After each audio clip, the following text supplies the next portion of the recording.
കിട്ടുന്ന magic mushroom അല്ല, പോണ്ടിച്ചേരിയിൽ കിട്ടുന്ന മസാല മഷ്റൂം.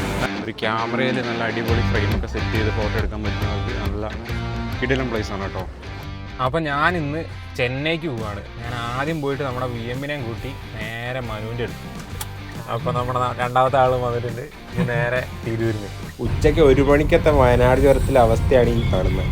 വഴിയൊക്കെ സൂപ്പർ ആയതുകൊണ്ട് പുതിയ NH കൂടെ നല്ല പറപ്പിച്ച് വിട്ടു. തിരൂരെത്തിയത് മനുവിൻ്റെ അടുത്ത് എത്തിയിട്ടുണ്ട്. ഞാൻ അശ്വിനും രാഹുലും കൂടെ വരാണ്ട്. അതോടെ വന്നു കഴിഞ്ഞാൽ നമ്മൾ നേരെ ട്രെയിൻ. അപ്പോൾ നമ്മൾ തിരൂർ വന്നിട്ട് ഇവന്മാരെ കൂട്ടിയിട്ട് ഇറങ്ങിയിട്ടുണ്ട്. 9 മണിയാകുമ്പം അവിടെ നിന്ന് കയറിപ്പോണം. കറക്റ്റ് ടൈമിൽ ട്രെയിൻ വന്നു. ട്രെയിനിൽ കയറിയ പാടെ യൂറോ കാർഡ് എടുത്ത് കളി തുടങ്ങി. അതും ഇല്ലെങ്കിൽ പറഞ്ഞാൽ വലിക്കണം. അപ്പോൾ ഇതൊന്നും എടുക്കുക. അങ്ങനെ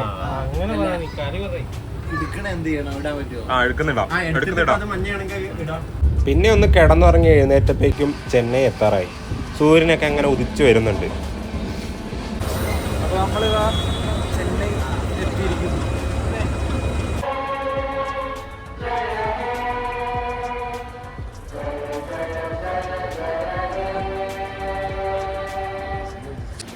ഫസ്റ്റ് ടൈമാണ് ഞാൻ ചെന്നൈയിൽ. ഇതാണ് ചെന്നൈയിലെ ഫേമസ് ആയിട്ടുള്ള റെയിൽവേ സ്റ്റേഷൻ. ഇതിലെ ഊബറൊക്കെ ബുക്ക് ചെയ്ത് ഊബറെ കണ്ടുപിടിക്കാൻ വേണ്ടി നടന്നുകൊണ്ടിരിക്കുകയാണ്. ഇത് സബ്വേ ഇതിൻ്റെ അടി കൂടെ അല്ലേ പോണത്. ഇവിടെ ഊബർ ബുക്ക് ചെയ്യുമ്പോൾ അതിനകത്തൊരു ഫെയർ കാട്ടും. പക്ഷേ ഉണ്ടല്ലോ, അത് കഴിഞ്ഞിട്ട് നമ്മൾ ആ ഡ്രൈവറെ വിളിക്കണം. അല്ലെങ്കിൽ ആ ഡ്രൈവർ നമ്മളെ വിളിക്കും, എന്നിട്ട് ചോദിക്കും എത്ര കാണിച്ചതെന്ന്. എന്നിട്ട് അവരൊരു റേറ്റ് പറയും. ആ ഒരു റേറ്റിനാണ് പിന്നെ പോകാൻ പറ്റുള്ളൂ. അങ്ങനെയാണ് ഞാൻ 2 പ്രാവശ്യം ബുക്ക് ചെയ്ത് നോക്കി. 2 പ്രാവശ്യം അങ്ങനെ തന്നെയാണ് നടന്നത്. അതിനകത്ത് കാണിക്കുന്ന ഫെയറിലൊന്നും ആരും പോകുന്നില്ല. അപ്പോൾ 1000 രൂപയാണ് ഞങ്ങൾ കാണിച്ചത് ഊബറിൽ. പക്ഷെ ആദ്യം വിളിച്ച പുള്ളി 2000 പറഞ്ഞു. പിന്നെ വിളിച്ച പുള്ളി 1800 പറഞ്ഞു. പിന്നെ ഞങ്ങൾ ലാസ്റ്റ് 1500-നാണ് ഒപ്പിച്ചത്. ഇങ്ങോട്ട് കാറ് ഒരു 1.5 മണിക്കൂർ ട്രാവലിന് ശേഷം നമ്മൾ മനുവിൻ്റെ ചേട്ടൻ്റെ വീട്ടിലെത്തി. അവർ ഫാമിലി ആയിട്ട് ഇവിടെ സെറ്റിലാണ്. ഒരു അടിപൊളി സ്ഥലം. പാർക്കിലായിട്ട് കയറുകയാണ് നമ്മൾ. പാർക്ക്. അപ്പോൾ നമ്മളിവിടെ ചെന്നൈ വന്നിട്ട് മനുവിൻ്റെ ചേട്ടൻ്റെ വണ്ടി എടുത്തിരുന്ന നേരെ പോണ്ടിച്ചേരിക്ക് വിടുവാണ്. നല്ല റോഡിൽ നിന്ന് ഇങ്ങോട്ടേക്ക് ഇറങ്ങുമ്പോൾ എനിക്കൊരു വിഷമം മാത്രമേ ഉള്ളൂ. റോട്ടിൽ കയറി പോകണം. ഒന്നുകൂടെ വിവരിക്കുന്നത് എന്താന്ന്? എടാ, അത് ഉപ്പ് ശേഖരിക്കണ. ഇത് മറ്റേ സോൾട്ട് ലേക്കാ. എടാ, ഇത് സോൾട്ട് ലേക്കാണ്. ഇവിടെ ഈ മാപ്പിൽ കാണും. സോൾട്ട് ലേക്കാണ്. കണ്ടില്ല, അതിൽ കാണാനില്ല. എവിടെ ഗൂഗിൾ മാപ്പിൽ കാണിക്കും സോൾട്ട് ലേക്ക്. അവിടെ നിന്ന് ഉപ്പ് ശേഖരിച്ചിട്ട് അവിടെ ഇവിടെയൊക്കെ കയറ്റി വെക്കണ കാണും. അപ്പൊ മഴ ആയതുകൊണ്ട് കാണാത്തായിരിക്കും. ഇത് ഫുള്ള് വെള്ളം നിറച്ചിട്ട് വറ്റിക്കും ഇവര്. അപ്പൊ ഇതിനകത്ത് ഉള്ളു ഉപ്പ് വരുന്നിട്ട് അങ്ങനല്ലേ? അതിന് ഞാൻ കൂട്ടി നിൽക്കൂല. പക്ഷെ ഉപ്പ് ഇവിടെ ശേഖരിക്കണ ഞാൻ കണ്ടിട്ടുണ്ട്. അതങ്ങനെ തന്നെയാണ്. വെള്ളം നിറയ്ക്കണേ. അങ്ങനെ നിറച്ചിട്ട് വറ്റിക്കും. ഉപ്പ് വേണം. ഉപ്പ് ചാകല ഒരു ഉപ്പ് കൊണ്ടോ. ഈ ഒരു സൈഡിലല്ല, ഇത് നമ്മൾ മഹാബലിപുരം പോണ ഒരു വഴിയാട്ടോ. അല്ല, ഈസ്റ്റ് കോസ്റ്റ് റോഡ്. എന്താ മമ്മലിപുരം, പറടാ, കൽപ്പാക്കം, പുതുച്ചേരി, നാഗപട്ടണം, ഇവിടക്കൊക്കെ പോവാ. ഇതിന്റെ ഒരു പറഞ്ഞാൽ ഇവിടെ ഫുള്ളി സൈഡിൽ കൂടെ അടിപൊളി കുറെ റിസോർട്ട് ഉണ്ട്. Beach resort. ബീച്ച് റിസോർട്ടുകൾ. അതെ, പ്രൈവറ്റ് ബീച്ചില്. പിന്നെ ബീച്ച് റിസോർട്ട് അല്ലാണ്ട് പ്രൈവറ്റ് മറ്റേ ബീച്ചൊക്കെ ആയിട്ടുള്ള കുറെ റിസോർട്ട് ഉണ്ട്.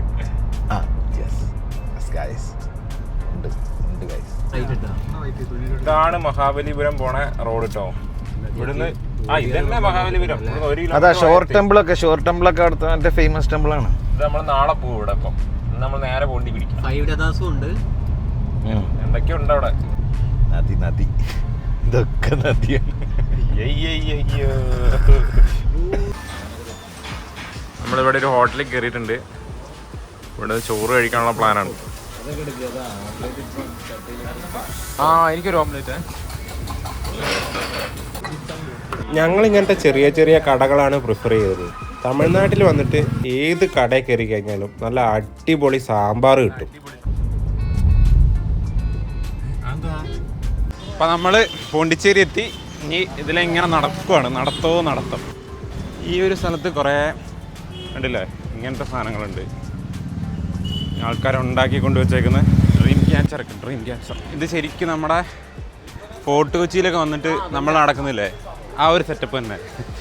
പക്ഷേ എനിക്ക് ഫോർട്ട് കൊച്ചി കൂടെ നടക്കുമ്പോൾ കുറേ കൂടെ ഈ ബിൽഡിങ്ങുകളില്ലേ അത് കുറച്ചും കൂടെ അടിപൊളിയായിട്ട് വെച്ചേക്കുന്ന പോലെ പല സ്ട്രീറ്റുകളും തോന്നിയിട്ടുണ്ട്. ഇത് നമ്മൾ കുറച്ചേ നടന്നിട്ടുള്ളൂ, ഇനി പോയി നോക്കട്ടെ കുറേ കൂടെ ഉള്ളിലോട്ട്. അപ്പോൾ എന്താ സ്ഥിതി എന്ന് അറിയാം. അപ്പോൾ നമ്മൾ ഇറങ്ങി ഇങ്ങനെ വന്നിട്ടേ ഉള്ളൂ ഇവിടുന്ന്. ഇതുവരെ കുറച്ച് ബിൽഡിങ്ങുകൾ മാത്രം നല്ല രസത്തിൽ കണ്ടിട്ടുള്ളൂ, ബാക്കി എന്താ സ്ഥിതി എന്നറിയില്ല.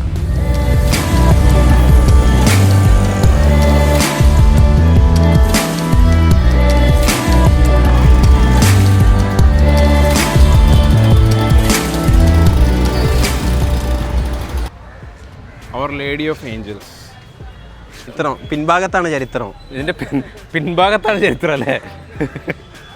അത് ഏത് കാലഘട്ടത്തിൽ ഉണ്ടാക്കിയതാണെന്തോ. ഇത് കുറെ പണ്ട് ഉണ്ടാക്കിയതാ. ഇതിലൂടെ ലൈറ്റ് അടിക്കുമ്പോൾ ഉള്ളിൽ ഇങ്ങനെ കളർഫുൾ ലൈറ്റ് വരും.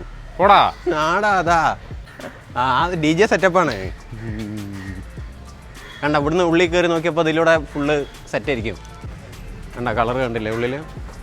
കണ്ടില്ല. ചെയ്ത പാപങ്ങൾക്കല്ലേ കുമ്പസരിക്കാൻ പറ്റുമോ? ചെയ്യാത്ത പാപങ്ങൾക്ക് കുമ്പസരിക്കാൻ പറ്റില്ല. കണ്ടോ ലൈറ്റ്.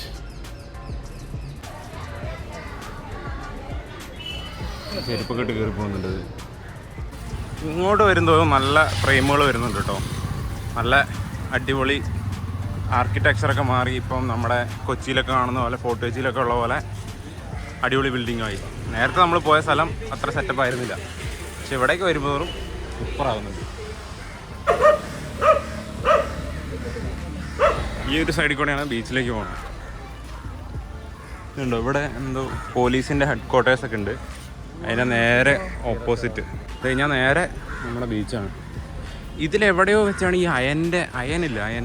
അയൻ ഫിലിമിലൊരു പാട്ടൊക്കെ ഇല്ലേ, അത് ഇങ്ങനെ ഏതോ ഒരു മഞ്ഞ ഫ്രെയിമിലാണ് ഷൂട്ട് ചെയ്തത്. അതിൽ ഇത് എവിടെയാണെന്ന് കറക്റ്റ് എനിക്കറിയില്ല, ഇതിലെവിടെയോ ആണത്. അപ്പോൾ നമ്മൾ ബീച്ചിലേക്ക് ഇതാ എത്തിക്കൊണ്ടിരിക്കുന്നു. ഇവിടെ വണ്ടിയൊന്നും വരുന്നില്ല എന്ന് തോന്നുന്നു ഈ ഒരു ഭാഗത്ത്. ഇവിടെ അടിപൊളി കേട്ടോ, നടക്കാനുള്ള സ്ഥലങ്ങളും കാര്യങ്ങളൊക്കെ ആയിട്ട്. വണ്ടി കയറ്റുന്നില്ല, വണ്ടി കയറ്റുന്നുണ്ടോ? വേവ് ബോർഡ് സ്കേറ്റിംഗ് ബോർഡൊക്കെ ആയിട്ട് വരാണ്. സെറ്റായിരുന്നു കേട്ടോ. ഇവിടെ കടൽപ്പാലമൊക്കെ ഉണ്ടല്ലേ നമ്മുടെ കോഴിക്കോട് ബീച്ച് പോലെ. അതാ ഇവിടെയുണ്ട് അവശിഷ്ടങ്ങൾ. കടൽപ്പാലത്തിൻ്റെ ബാക്കി പത്രം ഈ ഒരു ഭാഗത്തുണ്ട്. പക്ഷെ ഇവിടെ എന്ന് പറഞ്ഞാൽ നമ്മളെ സാൻഡൊന്നും ഇല്ല കേട്ടോ, മണലൊന്നും ഇല്ല, പാറക്കെട്ടാണ്. അങ്ങനത്തെ ബീച്ചാണ് ഇവിടെ കാണുന്നത്.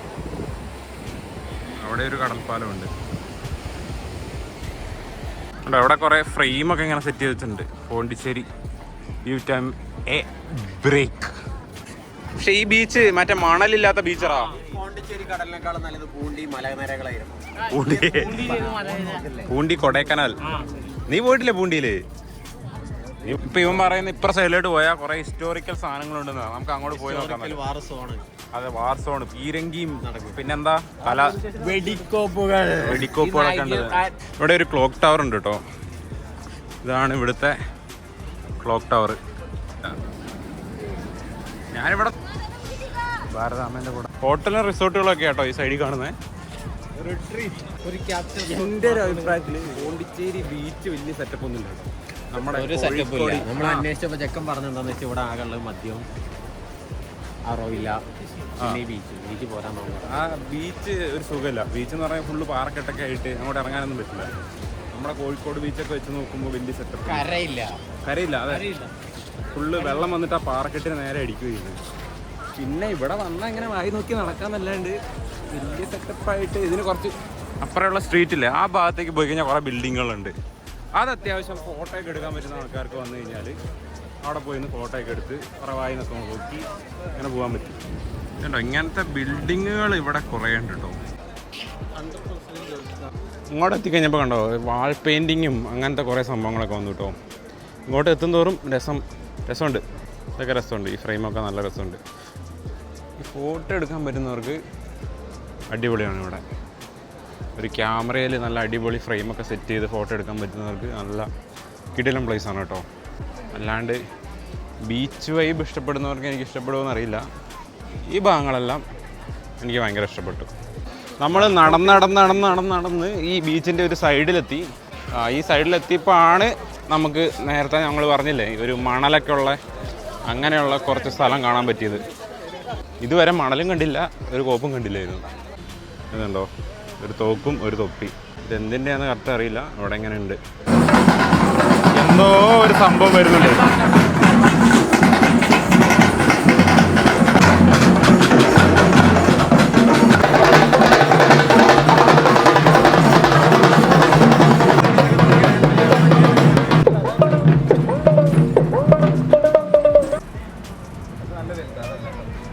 ഈ ഒരു സാധനം മേടിക്കാൻ പോവാണ്. കോലിടുന്ന സാധനങ്ങൾ,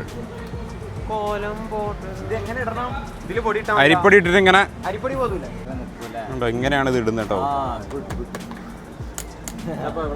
ഇത് എത്ര സാധനം മേടിച്ചിട്ടുണ്ട്. ഇത് പീക്കോക്കിനെ മേടിച്ചു. നാളെ കോലം പോടും. വെച്ചിട്ട് നാളെ അതാ പീക്കോക്കിനെ ഉണ്ടാക്കാൻ പോവാണ്. രാവിലെ മോർണിംഗ് കോലം പോട്ട് നമ്മൾ സൺറൈസ് പാക്ക പോറും. ഈ ബീച്ചിന്റെ സൈഡിൽ ഇതാ ഒരു ഫുഡ് കോർട്ട് പോലത്തെ സാധനം കാണുന്നുണ്ട്. അങ്ങോട്ട് ഒന്ന് കയറി നോക്കുക എന്തൊക്കെയുണ്ടെന്ന്. ഫുഡ് സ്ട്രീറ്റ് ആണെന്നൊക്കെയാണ് പറഞ്ഞത്. അതിൻ്റെ ഉള്ളിൽ എന്തൊക്കെ ഉണ്ടെന്ന് ഒരു പിടുത്തമില്ല. പോയി നോക്കട്ടെ. ബേൽപൂരി എങ്കിൽ ബേൽപൂരി. നമ്മളൊരു ബേൽപൂരി ഓർഡർ ചെയ്തിട്ടുണ്ട്. ഇവിടെ ഫുള്ള് കടകളാണ് കേട്ടോ. കുറേ കടകളുണ്ട് ഇതിനകത്ത്. കടകളോ കടകൾ. എന്താ ഇവിടെയൊക്കെ ബേൽപൂരി ഉണ്ടാകും. ബേൽപൂരി എങ്ങനെയുണ്ട്? അടിപൊളി. പക്ഷെ മിക്സറിന്റെ ഒരു അതിപ്രസരിപ്പ് ഉണ്ടായിരുന്നു. ബേൽപൂരി വായിലായിട്ട് അണ്ണാക്കിലായിട്ട് കുത്തിക്കയറ്റുന്നു ബേൽപൂരി. മഷ്റൂം മേടിച്ചിട്ടുണ്ട് അടുത്ത്. ഇവിടെ കിട്ടുന്ന മാജിക് മഷ്റൂം അല്ല, പോണ്ടിച്ചേരിയിൽ കിട്ടുന്ന മസാല മഷ്റൂം. അതന്നെ. എങ്ങനെയുണ്ട്? കിളി പോയി. നമ്മൾ എവിടെ പോയാലും അവിടെയുള്ള ലോക്കൽ ഫുഡ് ഒന്ന് ട്രൈ ചെയ്ത് നോക്കണം. എന്നിട്ട് വയറിലേക്ക് കിടന്നാലും കുഴപ്പമില്ല, ഒന്ന് ട്രൈ ചെയ്ത് നോക്കണം. ഇത് ഇവിടെയുള്ള ഒരു പാർക്കാണ് കേട്ടോ. പാർക്കിനുള്ളിൽ കളർഫുൾ ആക്കിയിട്ട് ഇട്ടിട്ടുണ്ട്. ഭാരതി പാർക്ക് പുതുച്ചേരി. ഭാരതി പാർക്ക് പുതുച്ചേരി. വേറൊരു നമ്മുടെ നാട്ടിലില്ലാത്ത പോലത്തെ തൂണൊക്കെ കണ്ടില്ലേ? ഇൻഫോസിസിൽ ഇങ്ങനത്തെ തൂണൊക്കെ ഉണ്ടായിരുന്നു. പക്ഷെ ഇത് രസമുണ്ട് ഇത് കാണാൻ. ഇത് ശരിക്കും ഈ പോണ്ടിച്ചേരി ബീച്ചിൻ്റെയും നമ്മുടെ മെയിൻ റോഡില്ലേ, ആ റോഡിൻ്റെ ഇടയ്ക്കുള്ളൊരു എന്താ പറയുക, ഒരു പാർക്ക് പോലത്തെ ഒരു സ്ഥലം. അവിടെ നമുക്ക് വന്നിരിക്കാൻ കുറേ സീറ്റും കാര്യങ്ങളൊക്കെ ഉണ്ട്. രാത്രി ആയി കഴിഞ്ഞാൽ ഫുള്ള് ലൈറ്റൊക്കെ ഇട്ടിട്ട് നല്ല രസമുണ്ട് ഇതിൻ്റെ ഉള്ളിൽ കൂടെ ഇങ്ങനെ നടക്കാൻ. ഇവിടെ ഒരു ചെറിയ ലൈറ്റ് ഷോ ഒക്കെ നടക്കുന്നുണ്ട് കേട്ടോ. രാത്രി ആയി കഴിഞ്ഞാൽ ഇവിടെ നല്ല ഹെവി ട്രാഫിക് ആട്ടോ. നമ്മൾ അവിടെ നിന്ന് ഇങ്ങോട്ട് ഇറങ്ങിക്കഴിഞ്ഞപ്പോഴേക്കും ഇതിപ്പം ഉണ്ടോ 1 വേ ആണ്. എന്നിട്ടും ഇവിടെ ഇനിയിപ്പോൾ ഇവിടുന്ന് ഇറങ്ങി പോണേ എന്താ അവസ്ഥ എന്നറിയില്ല. നല്ല ട്രാഫിക് ഉണ്ട്. ഇതിലൊക്കെ ഇറങ്ങി പോകേണ്ടി വരും മിക്കവാറും. പിന്നെ അവിടെ നിന്ന് നേരെ ഇറങ്ങിയ റൂമിലേക്ക് പോകുന്ന വഴിക്ക് ഒരു ഫുഡൊക്കെ കഴിച്ചാണ് നേരെ വിട്ടത്. നാളെ രാവിലെ തന്നെ എഴുന്നേറ്റ് മഹാബലിപുരം പോകണം. സൺറൈസിൻ്റെ ടൈം മഹാബലിപുരം പിടിക്കണം എന്നാണ് പ്ലാൻ. എന്താവും എന്തോ.